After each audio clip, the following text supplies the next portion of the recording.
सिवान सदर सीट से रूपल आनंद ने चुनाव लड़ने का किया दावा। भाजपा की टिकट पर लड़ना चाहती हैं विधानसभा का चुनाव।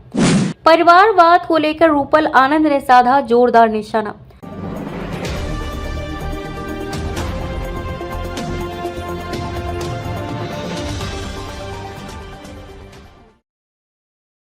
नमस्कार, आप देख रहे हैं आर लाइव बिहार। बिहार विधानसभा चुनाव की सरगर्मियां तेज हो चुकी है और उसका असर सिवान के सदर सीट पर देखने को मिल रहा है। पिछली बार हुए विधानसभा चुनाव में भाजपा ने ओम प्रकाश यादव को अपना उम्मीदवार बनाया, लेकिन ओम प्रकाश यादव को उस चुनाव में हार का सामना करना पड़ा। नतीजा ये हुआ कि सदर सीट खाली हो गई, जिसको लेकर सभी का ध्यान इस सीट पर आकर टिक गया। अब जो 2025 विधानसभा चुनाव की हलचल तेज हो चुकी है, तो कई दावेदार हैं जो सदर सीट से भाजपा की ओर से अपनी दावेदारी पेश कर रहे हैं। उसी में से एक रूपल आनंद की बात करें तो उनके परिवार के लोग करीब 1 दशक से ज्यादा समय से भाजपा में जुड़े होने का दावा करते हैं। रूपल आनंद की पहचान एक सामाजिक कार्यकर्ता के रूप में सिवान सदर में है। रूपल आनंद ने सिवान सदर सीट से अपनी दावेदारी काफी मजबूत कर दी है। उनका कहना है कि इस बार पूरा विश्वास है कि पार्टी वैश्य का चेहरा सदर में देगी और मुझे अपना उम्मीदवार जरूर बनाएगी। रूपल आनंद ने कहा कि वैसे भाजपा का हमेशा से कैडर वोटर रहा है, लेकिन उसको उसका हक नहीं मिला, लेकिन इस बार वैश्य का हक हमारी पार्टी जरूर देगी। रूपल आनंद ने परिवारवाद को लेकर भी जोरदार निशाना साधा। आइए हम आपको सीधे लेकर चलते हैं रूपल आनंद के पास। सबसे पहले मैडम आपका बहुत बहुत स्वागत है। जी, आपको बहुत बहुत धन्यवाद। आपके चैनल से जितने भी दर्शक देखते हैं उनको सभी को नमस्कार। मैडम, चुनाव की तैयारी कैसी चल रही है? जी, तैयारी तो बहुत जोर शोर से चल रही है, बहुत मेहनत कर रहे हैं लोग। भारतीय जनता पार्टी में टिकट लेना बहुत टफ काम होता है। कितना विश्वास है कि टिकट इस बार आपको मिलेगा? जी, विश्वास तो पूरा है, क्योंकि मैंने कार्य इतने अच्छे से बिना उसमें भारतीय जनता पार्टी में बिना रहे भी मैंने कार्य किया है और उसमें आके भी मैंने कार्य किया है। और सबसे मेन है कि मैंने जमीनी स्तर से काम किया है, जो कि अभी तक हमने किसी को देखा नहीं है। पार्टी के लिए तो सभी कोई करते हैं। अगर आप किसी पार्टी में ज्वाइन करते हो तो आपको फंडा है कि उसमें आप हैं ज्वाइन, तो आपको करना है काम। 100% नहीं करना है, लेकिन दिखाने के लिए 10% तो काम करना ही करना है। लेकिन मैंने दिखाने के लिए नहीं, लेकिन अपने तन मन धन से मैंने पूरा 100% कार्य किया है। अपने इनकम के स्टोर के जितना भी रहा है, हर जगह हर लोग के लिए काम किया और लोग मेरा सपोर्ट भी करेंगे। मुझे लोग पे पूरा भरोसा भी है। उसी ने पार्टी बात किया जाए तो भारतीय जनता पार्टी की ओर से कई बड़े बड़े नेता हैं जो सिवान सदर से तैयारी में लगे हुए हैं और अपनी अपनी दावेदारी पेश कर दिए हैं। पूर्व सांसद ओम प्रकाश यादव पिछली बार चुनाव लड़े थे, उनका दावा है। बंटी सिंह कुशवाहा, जिनके पिताजी 3 बार विधायक रहे हैं सिवान सदर से, उनका भी दावा है। क्या लगा कि इतने बड़े बड़े नाम हैं, उसमें रूपल आनंद कहाँ देख रही है अपने आप को?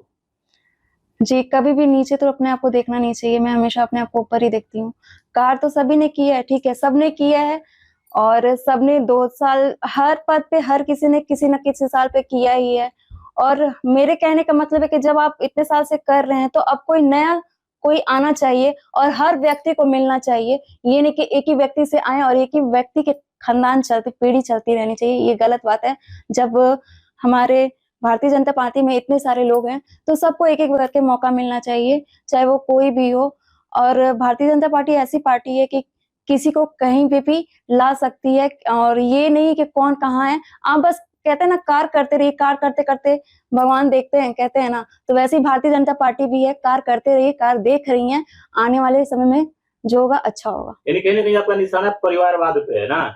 जी, अगर मेरे तरफ से भी होगा तो अगर मैं भी रहूँगी तो मैं अपने आप को भी कहूँगी कि ये मैं नहीं कह रही हूँ कि वो हैं तो उनके लिए मैं कह रही हूँ, मैं अपने आप के लिए भी कह रही हूँ कि किसी भी अगर फैमिली से होता है तो उनके फैमिली से ब्रेकअप होना चाहिए, एकदम होना चाहिए।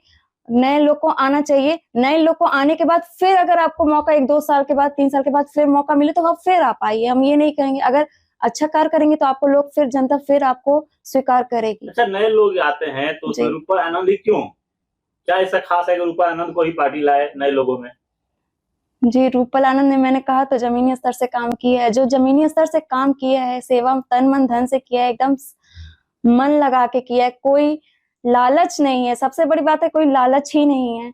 तो वैसा व्यक्ति अगर पार्टी में आता है और टिकट मिलता है तो सोचिए क्या करेगा, पार्टी को बहुत अच्छा ले जाएगा और भारतीय जनता पार्टी के लोग भी बहुत खुश होंगे अगर अगर मुझे मिलता है तो वो एकदम 100% के साथ मैं कह रही हूँ कि वो अवश्य खुश होंगे, और खुश होंगे तो उनकी भी इज्जत सम्मान बहुत बढ़ेगी कि भारतीय जनता पार्टी के वाह कोई बंदा आया है तो उसका सम्मान है और मेरे पार्टी का नाम ऊंचा हो रहा है। अच्छा मैडम, बात किया जाए बिहार के राजनीति का, तो यहाँ जातीय समीकरण एक बहुत बड़ा इफेक्ट डालता है विधानसभा चुनाव में। जी उसी जातीय समीकरण के आधार पर टिकट का बंटवारा भी करती है, सभी पार्टियां करती है। जी तो भारतीय जनता पार्टी भी उसी को ध्यान में रखकर टिकट देती है। क्या लग रहा है, वैश्य समाज से आती है? विगत वर्षों की बात किया जाए तो विगत कई वर्षों से देखा जाए तो वैश्य को टिकट नहीं मिला है। जी सिवान सदर हो चाहे कोई भी विधानसभा क्यों ना हो सिवान जिला का, क्या लग रहा है कि इस बार मिलेगा? मिलना चाहिए अवश्य, क्योंकि भारतीय जनता पार्टी ऐसी पार्टी है, वैश्यों की ही पार्टी है, तो मिलना चाहिए, मौका देना चाहिए। और वैश्य ऐसे लोग हैं कि वो अपने सच्चे मन से काम करेंगे, क्योंकि जो सच्चे मन से काम करेंगे तो वो अच्छे से काम करेंगे और 100% अच्छे से काम करेंगे। वैश्य को अगर मिलता है तो उसमें वैश्य में बहुत सारे चेहरे हैं, रूपपाल आनंद के अलावा कई ऐसे चेहरे हैं जो उन लोगों ने भी अपनी अपनी दावेदारी पेश किया है। उसमें कितना विश्वास है कि अगर वैश्य के खाता में जाता है तो रूपल आनंद ही उम्मीदवार होगी? कितना विश्वास है आपको? देखिए, रूपल आनंद तो वही मैंने कहा, मैंने मन से किया तो मैं करके दिखाऊंगी एकदम 100%। और लोग बातें तो बहुत करते हैं लेकिन उस पे खड़े उतरते हैं नहीं उतरते हैं, आप लोग खुद ही भली भांति जानते हैं। सबको तो देख ही लिया हम लोग ने, लेकिन एक बार मुझे तो मौका दे, अगर सही लगेगा तो आप लोग फिर चाहेंगे और नहीं लगेगा तो आप लोग, सब जनता के हाथ में है। सबसे पहले टिकट तो पहले उन लोग के हाथ में है, अगर मिल जाए तो बहुत अच्छी बात है।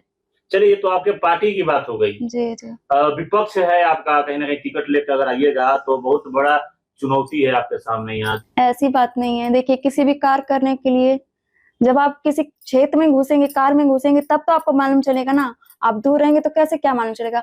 और उसको समझते और कार्य अच्छा होते रहेगा। सबको तो देख ही लिया, एक बार अवश्य मुझे मौका मिले एकदम मैं तो चुनौती के लिए तैयार हैं आप? बिल्कुल बिल्कुल बिल्कुल। अगर पार्टी विश्वास से टिकट अगर दे देती है तो क्या ये सीट भारतीय जनता पार्टी के झोला में डालिएगा? जी बिल्कुल बिल्कुल। क्योंकि यहाँ से राजद के विधायक है वर्तमान में अभी। जी सबको देख लिया है। इस बार उम्मीद है आपको? जी जी जी। चलिए, एज ए कंपटीटर अपना आप किसको देखते हैं? विपक्ष को देखते हैं कि या भारतीय जनता पार्टी में ही अपना कंपटीटर आप देख रही हैं? विपक्ष में। मैडम, जब तैयारी कर रहे हैं, चर्चा में है, तो सभी पार्टियों का ध्यान भी आपके ऊपर होगा। ऑफर भी आते होंगे बहुत सारे दल से, क्या चाहिए मेरे पार्टी में, टिकट दे देंगे। जी मेरे पास ऑफर आया कि नहीं इस तरह? जी जी आया है, ऑफर आया है, लेकिन मैंने अभी उसमें हामी नहीं भरी है, क्योंकि मैं ऐसे पार्टी से हूँ, भारतीय जनता पार्टी से हूँ, तो मैंने उनको मना कर दिया है। और मुझे पूरी ही उम्मीद है कि भारतीय जनता पार्टी मुझे टिकट देगी, अवश्य देगी।